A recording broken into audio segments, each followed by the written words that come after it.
Spider-Man's Peter Parker and Miles Morales versus Ladybug and Cat Noir. Two animal-themed duo of superheroes, one rooted in science and technology and the other in ancient magic. Both Spider-Man and Ladybug start out as ordinary students suddenly gifted extraordinary powers and forced to balance everyday life with the burden of protecting an entire city, with Spider-Man safeguarding New York whilst Ladybug defending Paris, alongside their respective partners Miles Morales and Cat Noir. Hello viewers, forgive my intrusion, but before we dive in, if you're new to the channel, welcome. I'm Black Playmaker, and on this channel we break down versus debates and power scaling matchups by analyzing their feats, abilities and speed. And if these are the kind of videos you like to watch, feel free to like and subscribe so you won't miss out on future content. And every sub helps the channel grow. Now without further ado, let's get on with the scaling.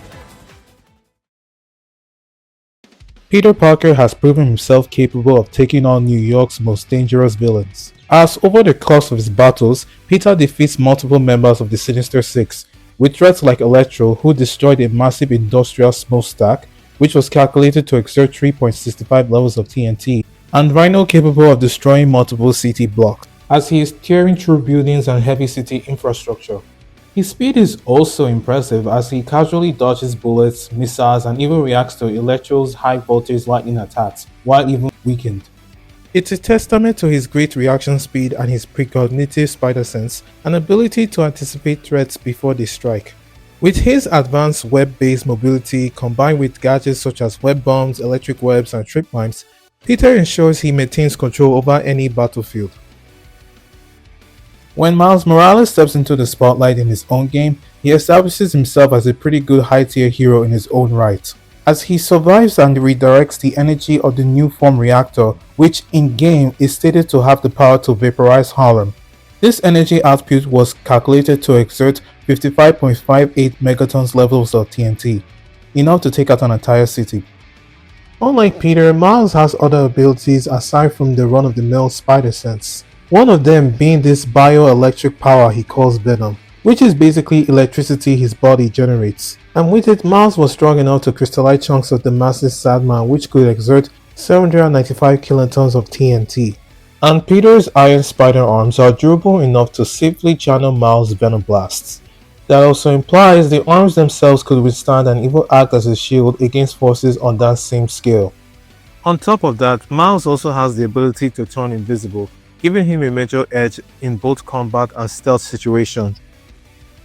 Later on, Peter, wearing his anti-venom suit, and Miles using his trash suit, face Venom, who at that point is the most powerful enemy the Spider-Mans have ever encountered. This version of Venom is portrayed as stronger than any of the villains Peter and Miles had faced before.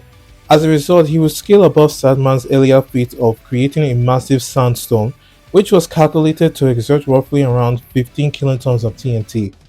Taking all of these feats into account, the Spider-Mans will scale to around multi-city block to large town levels with hypersonic to potentially relativistic speeds, since it can be argued that Electro's attacks are based on real-world electricity.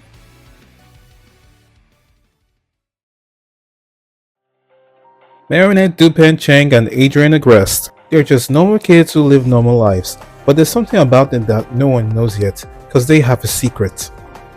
Chosen by the Guardian of the Miraculous, Grandmaster Fu, Marinette was entrusted with the Ladybug Miraculous of Creation, while Adrian received the Black Cat Miraculous of Destruction. Together they become Ladybug and Cat Noir, the guardians of Paris who protect their citizens from the villains of the Butterfly Miraculous holder, formerly Gabriel Agreste aka Monarch, to the new villain, Lila Rossi aka Sirius Bianca aka Chrysalis. These jewels grant their users superhuman strength, speed, and agility, which was demonstrated in early seasons. Not only were they able to dodge lightning, they could also react to light speed attacks pretty casually, like Pixelators picture beams, Reflectors reflection beams, and Technolyzers lasers from the New York special. However, I do think her greatest showing of speed was in the episode Carte Blanche, where Ladybug was dodging Carte Blanche's Mega Cataclysm. Keep in mind, the Cataclysm was fast enough to reach and destroy the moon, with the speed and time frame being calculated to be 1.19 times faster than the speed of light. On top of that, she is also strong enough to stop speeding trains, falling aircrafts, and even stop a meteor at one point. I could have easily stopped that meteorite myself. The Miraculous also grant their wielders unique weapons and abilities. Ladybug wields her iconic magical yo-yo, which allows her to swing across Paris, restrain enemies, cut through solid structures such as the Eiffel Tower, and spin fast enough to create an indestructible shield. Through it, she also accesses her signature power, the Lucky Charm, which creates a random object she must creatively use to defeat her enemy. By tossing her Lucky Charm, she also unleashes a new power called the Miraculous Ladybug. It releases magical ladybugs that repel all damages caused during the battle. It can also heal injuries and can apparently bring the dead back to life. Anyways, then there's Cat Noir, who wields his extendable cat staff, capable of reaching immense lengths, duplicates itself, and spinning rapidly to form a defensive shield. His signature power, Cataclysm, allows him to channel destructive energy that disintegrates anything he touches, functioning as both long-range and close-range attacks. And with Season 6 comes with new information. In the episode Revelator, Cat Noir unlocks a new ability called the Miraculous Cat Noir, which allows him to erase the memories of his intended targets. Both heroes also have access to magical power-up traits that allow them to adapt their suits to different environments. When battling underwater, they become Aquabug and Aquacat. Against ice-based enemies, they transform into Icebug and Icecat. And when facing threats in space, they take on their space forms as Cosmobug and Astrocat.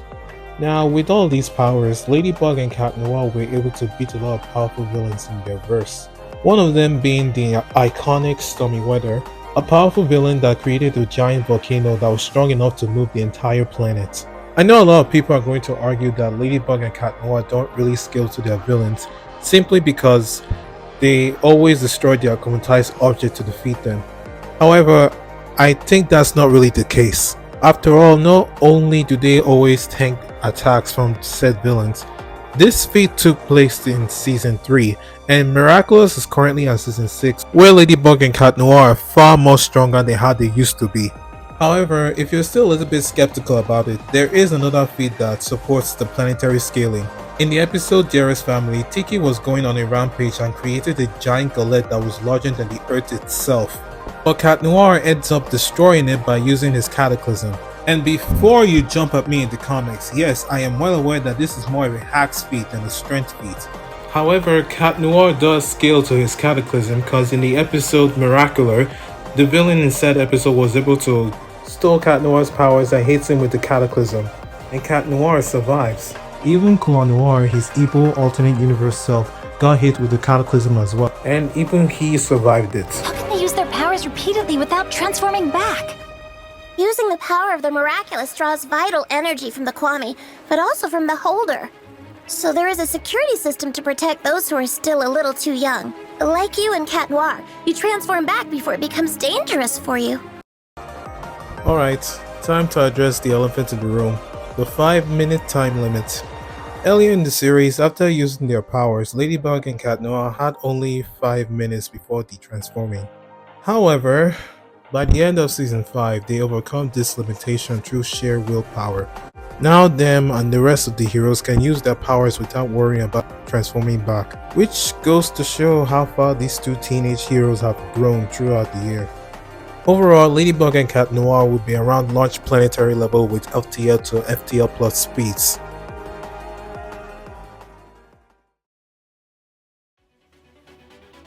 So if it isn't obvious already, Ladybug and Cat Noir severely beats Miles and Peter, and it's not even close. Not only do their stats far outclasses both the Spider-Mans, they both possess the concept of creation and destruction and also have better kits on their side. The only way I could see the Spider-Mans winning is by taking their jewels in order to forcefully make Ladybug and Cat Noir de-transform. But the issue is they will have to know that the jewels are the source of their powers. And since Ladybug and Cat Noir no longer have their 5-minute time limits, the Spider-Mans will have no way of knowing that the jewels are the source of their powers.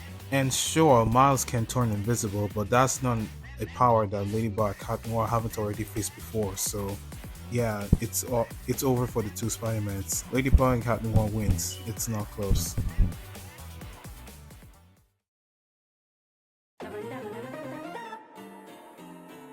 Happy New Year everyone! Sorry for the delay on this video. As you can tell from the background, I got Sonic Racing Crossworlds for Christmas and I was having so much fun with it that I kind of forgot. My bad. Going into this new year, I really want to start changing things up on the channel. Don't get me wrong, power scaling is still something I enjoy doing and I'm not dropping it anytime soon. But instead of only focusing on that, I want to branch out a little more. I'm planning on doing reviews for some of the shows, games, and other media I enjoy, along with more gameplay videos. I also want to put more time into making Yu-Gi-Oh! Fan-made duels like the Yuri vs. Yuya video I made a while back.